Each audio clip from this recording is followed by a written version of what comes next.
Good day, everyone. I'm going to show you real quick how to make longer posts stick out more and be attractive. Let's face it, when most people put a long-winded post out there, it is so boring that it doesn't get anybody's attention. People just take one look at it, they go up and down the news feed, and there's a lot of stuff flying at anybody at any given time who looks at the news feed. If something isn't totally aesthetically appealing and just complete eye candy, then they probably won't even read the first sentence. They won't even get to read your hook if you got a really good hook at the beginning.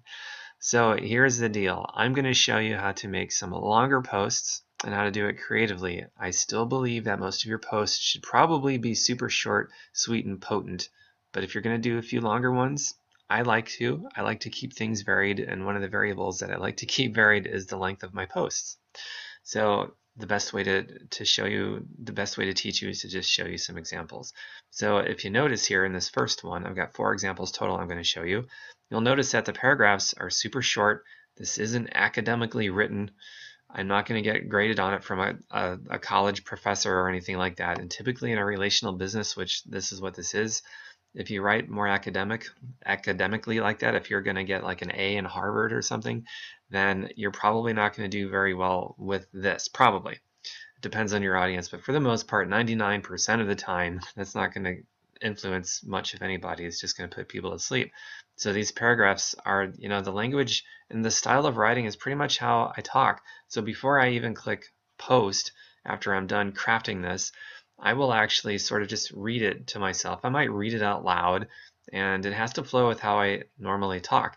And at first, when you do your first few posts for a while, it might take some time. But nowadays, man, I can just whip these out so fluently because I'm used to it. I've been doing it for a while. But at first, you have to make that conscious thought to, when you're writing and you're crafting, does this come out the way that I talk? So that's a good practice to get into with this kind of writing. The paragraph's super short. There's a lot of ... because it might be how I talk. It's got to reflect how I talk. Sometimes there's not a ... Commas I generally don't use when I'm doing posts like this, and it's engaging throughout the entire way. I like to put my little signature down there. It links to, say, my like page if I have a like page, so that if this gets shared, then people can also find their way to my like page, people that might read this and might be attracted to it. So I'm going to move on to the next example here. Here's another one. You can see it's following that same kind of guidelines. A good headline, good hook in the beginning, and engaging throughout, short paragraphs. This paragraph here and this paragraph is actually a little bit longer than I usually like to make them. Some of them is just one line. But again, if I read this out loud, it sort of comes off as how I would talk if I was just talking. So there's all kinds of different writing styles. That's one thing you guys got to keep in mind. When you're writing a professional paper, it's not going to be written the way that most people would normally fluently talk that aren't reading from a script. And then there's another writing style like this one where you're just basically writing in the way that you would fluently talk as if you're not reading from a script. And this particular style seems to work very well with this in a social setting, especially casual social settings. This is also, by the way, doubles as an example of how to creatively share some testimonials instead of doing what everybody else does. This is a lot different. In fact, you can pause this if you want to read this and unpause. And same thing with this one too. This was also an example of sharing some success. So pause it if you wish and read it. And unpause. I'm going to go to the third and then one more after this one. The fourth one is going to be the most different. Again, same kind of patterns. This isn't a success story, but it's still following the same patterns of how I talk, as if I'm not reading from something. That's just how I normally fluently talk. Short paragraphs and some ... Really no commas in here that I can see. And now the last one, I just created this like page about 24 hours ago. And I just put a post up here. This one I've also put on my personal page, and it's done really well, but this is generally the best. As you can see, the carriage returns are faster. The width from here to here is narrow. When you're typing a Facebook status update, you can go all the way over to here, you just keep typing and it returns by itself, and so on and so forth. And you can still do really short paragraphs, but something about cutting the width to about half the writing space and just clicking enter right there, and then enter right there, enter right there, a couple carriage returns right here, one line here, dots, and as you can see, this one is actually really long.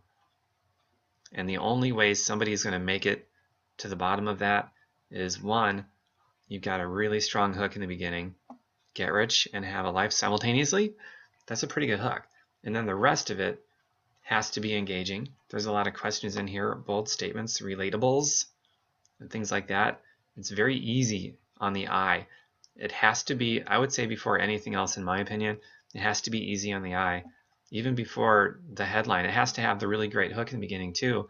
But if it's not easy on the eye, most people aren't even going to see the hook in the beginning to be attracted into it. So man, it just has to be formatted. So when I'm making a status update, I'll type it out and I'm pretty fluent at it now, but even still I'll go back and I'll read it and I'll craft it and I'll insert carriage returns. I'll put ...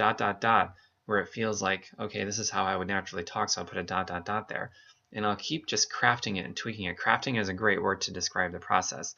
And it might take me a few minutes. After I'm done typing it up at first, it might take me several minutes or 10 minutes or 15 minutes, who knows how long, until I get this crafted to where it's just perfect. And then I read it and I read it and I craft, I read it and I craft until it's finally to a point where I can read it all the way through and it's like, yeah, that's exactly what it's like when I talk, when I'm not reading from something. This is exactly how I talk. It's ready, and boom, go. It looks aesthetically appealing, and this is how I talk, and I've got the hook right here, and things are formatted correctly.